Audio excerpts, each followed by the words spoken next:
ஸ்ரீமதே ராமானுஜாய நமஹ. ஆண்டாள் ரங்கமன்னாருடைய பரம கிருபையினாலே இந்த திருப்பாவை அனுபவமானது, திருப்பாவையிலே திருநாமங்கள் என்று நாம் அனுபவித்து கொண்டிருக்கிற இந்த தொடரானது இன்னைய தினம் நிறைவு பெறுகின்றது. இன்னைய தினம் திருப்பாவையினுடைய கடைசி பாசுரமாகிய வங்கக்கடல் கடைந்த பாசுரத்தினுடைய திருநாமத்தின் அனுபவமானது நமக்கு அனுபவத்துக்கு விஷயமாகிறது. இந்த பாசுரத்திலே வங்கக்கடல் கடைந்த மாதவனை கேசவனை என அருளி செய்திருக்கிறான். வங்கக்கடல் கடைந்தான், அதனாலே மாதவனாக ஆனான் என்று சுவாமி பராசர பட்டர் ஆச்சரியமாக அருளி செய்வார். இந்த மாதவன் என்னால் லக்ஷ்மிபதி, பெரிய பிராட்டியார்க்கு நாதன் என்ன அர்த்தம். ஆனால் இந்த லக்ஷ்மிபதித்வம் என்பது எம்பெருமானுக்கு சுவாபாவிகமாக இயல்பாகவே இருக்கிற விஷயம்தானே. ஆனால் இப்போ வங்கக்கடல் கடைந்த மாதவனை என்ன ஆண்டாள் அருளி செய்திருக்கிறதானே, வங்கக்கடல் கடைந்தான் அதனாலே மாதவனாக ஆனான் என்று சொல்வது போலல்லோ இருக்கிறது. அப்போ வங்கக்கடல் கடைந்ததுனால மாதவனாக ஆனான் என்று சொன்னால் அப்போ அதுக்கு முன்னாடி பிராட்டி இல்லையோ எம்பெருமானுக்கு அப்படின்னு தோணும். அப்படி கிடையாது. அதுக்கு ரசோக்தியாக பராசர பட்டர் ஸ்ரீரங்கராஜஸ்தவத்திலே ஒரு ஆச்சரியமாக ஒரு ஸ்லோகத்தில் அருளி செய்கிறார். ஸ்ரீரங்கராஜஸ்தவம்ங்கிறது ரொம்ப ஆச்சரியமான ஒரு கிரந்தம். பூர்வ சதகம் உத்தர சதகம்னு 2 பகுதிகளாக பிரிக்கப்பட்டிருக்கிறது. 200 சொச்ச ஸ்லோகங்கள் பட்டர் திருவரங்கத்தெம்பெருமான் விஷயமாக அருளி செய்திருக்கிறார். அதில் ஒரு ஸ்லோகத்தில் ஆச்சரியமாக காண்பிக்கிறார். எம்பெருமான் சத்தியசங்கல்பன். இந்த கடல் கடைந்து அமுதம் கொள்வதெல்லாம் அவனுக்கு ரொம்ப சாதாரணமான காரியம்தானே. ஆனால் அதனால் ஏற்பட்ட சிரமங்கள் எல்லாம் பிராட்டியை பெற்றதுனாலே போயித்து. ஆனால் அவனுக்கு இருக்கிற அந்த லக்ஷ்மி பதித்தும் சுவாபாவிகம் இயல்பாகவே இருக்கிறது தான். ஆனால் அந்த ஆயாசமெல்லாம் தீரும்படியாக பிராட்டியை பெற்றான் ஆச்சரியமாக தெரிவிக்கிறார். ஒன்மூல்யாகர மந்தராத்ரி மகிமா தம் சம்பதானாமுனா தோர்பிச்சஞ்சல மாலிகைச்ச ததி நிர்மாத மதானாம் புதிம் என்ன அந்த எம்பெருமான் அந்த கடல் கடைந்தது. அது ஒரு தயிர் கடைறா போல எம்பெருமான் கடைந்தானாம். இந்த மந்தராத்திரியை, மந்தர மலையினை மத்தாக நாட்டினான், வாசுகியை கயிறாக ஆக்கினான். அந்த தன்னுடைய திருக்கரங்களினாலே தான் அணிந்து கொண்டிருக்கிற மாலைகள் எல்லாம் நன்னாக அசையும்படியாக அந்த கடலை கடைந்தான். கடைந்த பிற்பாடு என்ன ஆயிற்று? ஸ்ரீரங்கேஸ்வர திருவரங்க தெம்பெருமானே. அதுக்கு பின்னாடி என்ன ஆயிடுத்துன்னா சந்திர கௌஸ்துப சுதா பூர்வம் கிருஹானேதிதே. இதெல்லாம் முதல்ல வந்தது. இந்த சந்திரன், கௌஸ்துபம், அமிர்தம் இவைகள்லாம் முதல்ல வந்தது. ஆனால் என்ன இருந்தாலும் அந்த கடல் கடைந்த ஆயாசம் தீரவில்லை. அதற்கு பிற்பாடு பிராட்டி வருகிறாள். குர்வாணசிய பலேகிரஹிர்ஹி கமலாலாபேன சர்வஸ்ரமஹா. அப்படி அந்த கமலாலாபேனா பிராட்டியை பெற்றதினாலே சர்வசிரமங்களும் தீரப்பெற்றான். அப்போ வங்கக்கடல் கடைந்தான், அதற்கு பிற்பாடு மாதவனாக ஆனான். ஆனால் லக்ஷ்மிபதித்துவம் இருக்கு, அது இல்லைன்னு சொல்லலை.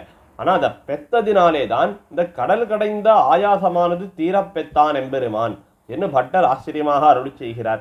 இப்படி இந்த மாதவனுங்கிற சப்தத்துக்கு என்ன அர்த்தம்? அது இந்த பிராட்டியினுடைய அவதாரமாக காட்டப்படுகிற ஒரு கட்டத்திலே அது எவ்வாறு பொருந்துகிறது, அந்த லக்ஷ்மிபதித்துவம் சுவாபாவிகம்னு எவ்வாறு பொருந்துகிறது என்பதனை இன்னைய தினம் நாம் அனுபவித்து கொண்டோம். ஆக இதுவரைக்கும் இந்த மார்கழி மாதத்திலே இந்த திருப்பாவையில் அமைந்திருக்கக்கூடிய எபெருமானுடைய திருநாமங்களின் அனுபவங்களை எல்லாம் நாம் ஒருவாறு அனுபவித்து கொண்டோம்.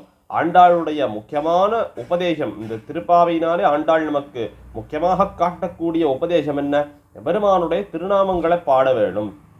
ஏன்னா ஆண்டாள் பூமி பிராட்டியினுடைய திருவவதாரம் அல்லவா.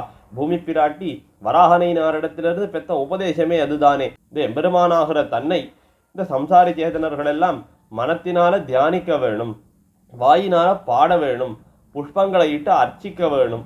இவைகளையெல்லாம் எம்பெருமான் பூமி பிராட்டிக்கு உபதேசித்தான். அந்த உபதேசங்களை நமக்கு சொல்ல வேணும்ங்கிறதுக்காகத்தான் ஆண்டாளாக திருவவதாரம் செய்தாள். அதையே இந்த திருப்பாவையில உபதேசமும் பண்ணி இருக்கிறாள்.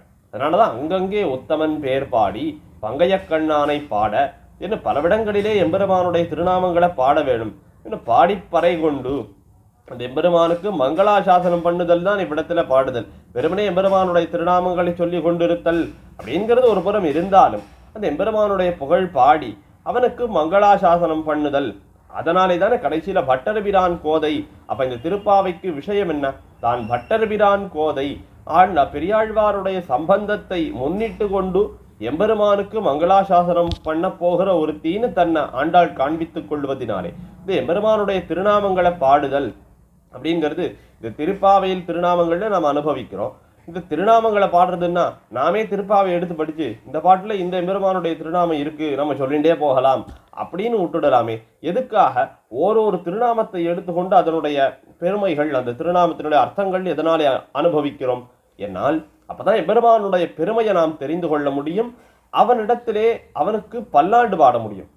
அந்த எம்பெருமானுக்கு மங்களாசாசனம் பண்ண முடியும். அப்ப அந்த அர்த்தானுசந்தானம் இருந்ததே ஆனால் தான் எம்பெருமானிடத்திலே பரிவு பெருகி எம்பெருமானிடத்திலே அவனுக்கு மங்களாசாசனம் பண்ண வேணும் என்ன நமக்கு தோத்தும்.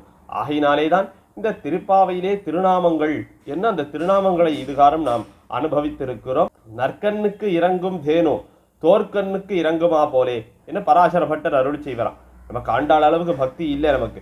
ஆனாலும் நம்ம இந்த தோற்கண்ணுன்னு ஒன்று பண்ணுவாளோ இல்லையோ, இந்த மாடானது ஒரு பசுமாடு இருக்கு, கண்ணுக்குட்டிக்கு பால் சுரக்கிறது. ஒரு காலம் இந்த கண்ணுக்குட்டியானது அது மாண்டு போயிடுது, இப்ப குழந்தைக்கு பால் சுரக்கணும் அப்படிங்கிறதுக்காக அந்த மாடு காத்துன்னு இருக்கு. ஆனா குழந்தை வரலன்னா அது பால் சுரக்க மாட்டேங்கிறது. கறக்கிறவனுக்கோ பால் வேண்டி இருக்கு. அதனால அவன் என்ன பண்ணுவான், ஒரு தோல் கண்ணு டெம்பரரியா ஒன்று ரெடி பண்ணி அந்த கண்ணுக்குட்டியை கொண்டு போய் காண்பித்தால் அது வெறும் தோல் கண்ணு, அதுக்காக பால் சுரக்கம் அல்லவா? அதுபோலே இந்த வார்த்தையை பட்டர் அருள் செய்கிறார். நாம் எல்லாரும் தோல் கண்ணுகள், திருப்பாவையாகிற தோலை போத்தி கொண்டு போனால் கண்ணன் அனுகிரகம் பண்ணுவான் என்ன அருள் செய்திருக்கிறார். அப்படி ஆச்சரியமான இந்த எம்பெருமானுடைய திருநாமங்களை பாடி இந்த திருப்பாவையை நாம் தினந்தோறும் அனுசந்திக்க வேணும். பட்டர் அருள் செய்கிறார். தினந்தோறும் விடியற்கால வேளையிலே இந்த திருப்பாவை 30 பாட்டையும் நாம் விண்ணப்பம் செய்ய வேணும். 30 பாட்டும் பண்ண முடியலனா சித்தஞ்சிறுகாலை ஒரு பாசுரமாகிலும் செய்ய வேணும். அதுவும் முடியலனா நாம் இருந்த இருப்பை நினைப்பது. பராசர பட்டர்னு ஒருவர் இருந்தார், அவர் திருப்பாவையிலே ரொம்ப ஈடுபட்டு இருந்தார் அப்படின்னு நினைத்துக் கொள்வதுன்னா நாம அந்த மாதிரி நினைச்சுட்டு இருக்க கூடாது. முடிந்த அளவுக்கு 30 பாசுரத்தையும் தினந்தோறும் 30ம் தப்பாமேன்னு சேவிக்கும்படியாக வைத்துக் கொள்ள வேணும். இன்னும் அதுக்கான முயற்சியை இனி நாம் செய்ய வேணும். அனைவருக்கும் ஆண்டாள் ரங்கமன்னாருடைய பரிபூர்ணமான கிருபையானது சித்திக்க வேணும் என்று பிரார்த்தித்துக் கொண்டு அடியனுடைய இந்த உரையினை முடித்துக் கொள்ளுகிறேன். விஜ்ஞாபனம் யதிதமத்யது மாமகீனம் அங்கீகுருஷ்வ யதிராஜ தயாம்புராசே அக்ஞோயமாத்ம குணலேஷ விவர்ஜிதஸ்ச தஸ்மாதரண்ய சரணோ பவதீதி மத்வா.